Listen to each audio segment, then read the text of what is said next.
Before you panic about a 60% China tariff turning your next iPhone into a luxury item, slow down for a second. Not because the tariff doesn't matter, it does, but because the way prices actually change in America is quieter, messier, and way less dramatic than the headlines want you to believe. The real risk here isn't a sudden price spike, it's misunderstanding how these costs actually flow through the system and letting that misunderstanding push you into bad financial decisions.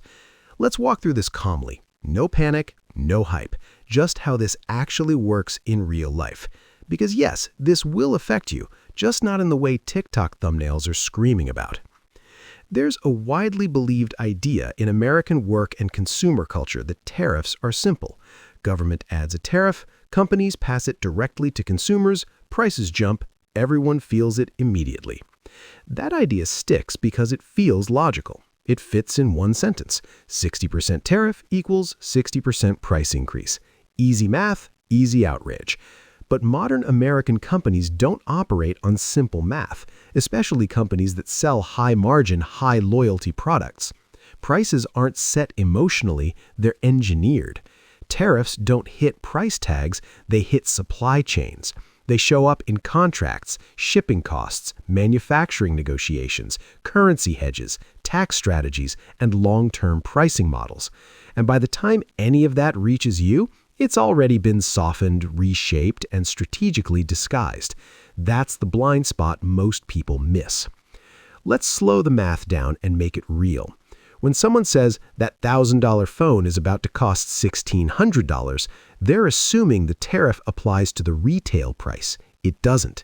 Tariffs apply to the import value. That's much closer to the cost of making the phone, not selling it.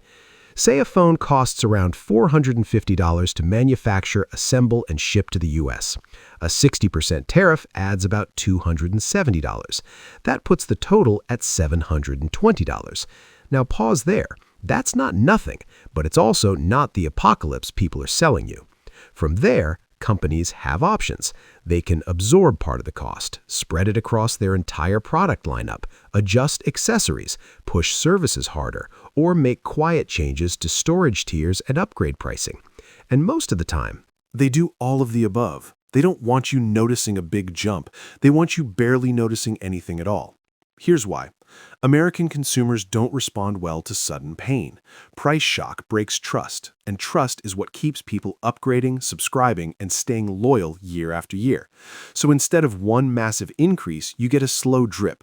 $10 more this year, $50 more on a higher storage tier, a base model that stays the same price but suddenly feels slightly worse compared to last year. You don't feel ripped off, you just feel mildly annoyed, and that's intentional.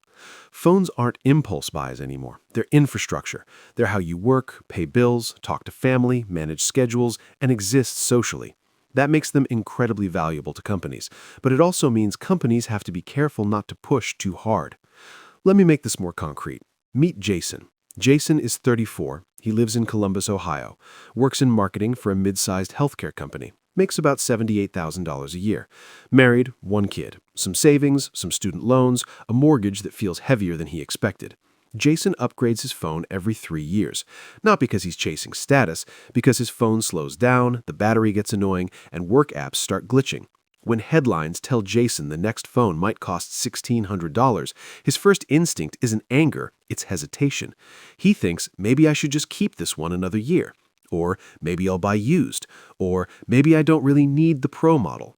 That hesitation matters, because when enough people hesitate, companies adjust, not out of kindness, out of math. Here's the part no one really explains. Companies don't price products based on what things cost. They price them based on what people will tolerate. That tolerance isn't about money alone, it's about time and energy. If Jason has to work an extra week to afford the same phone upgrade he used to buy without thinking, that's a problem. Not just for him, for the company. Because now the purchase feels heavier, more emotional, more exhausting. And when purchases feel exhausting, people delay them. This is where money turns into time. Jason makes about $37 an hour before taxes.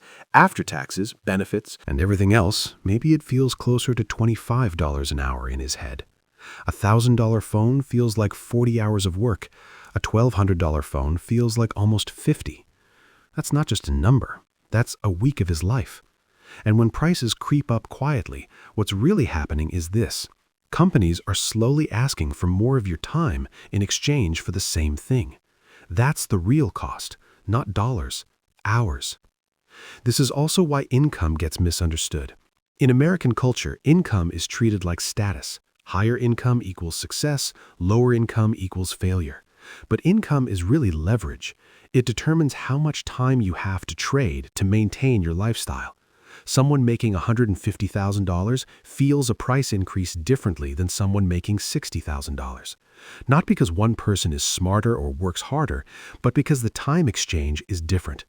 A quiet price increase steals time from some people much faster than others. And tariffs, inflation, and corporate pricing strategies all work the same way. They rarely break you overnight, they wear you down slowly. So what do you actually do with this? Not panic buying, not rage posting, and definitely not upgrading out of fear. The smartest adjustments are boring. Keep phones longer when you can. Buy refurbished when it makes sense. Skip upgrades that don't meaningfully change your day-to-day life. Separate "this would be nice" from "this actually saves me time." And most importantly, stop treating price increases like personal failures. They're not. They're signals. Signals that companies are testing how much time they can quietly take from you without you pushing back. This isn't about being anti-tech or anti-company. It's about being clear-eyed. The danger of tariffs isn't that everything suddenly becomes unaffordable. It's that they blend into an already noisy system where prices always seem to creep up and no one ever quite explains why. When you understand that, you regain a little control. You stop reacting emotionally. You stop rushing decisions.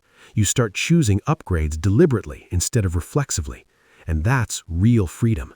Not the kind that comes from having the newest thing, the kind that comes from understanding where your time is actually going and deciding calmly what it's worth. That's the part no headline ever tells you.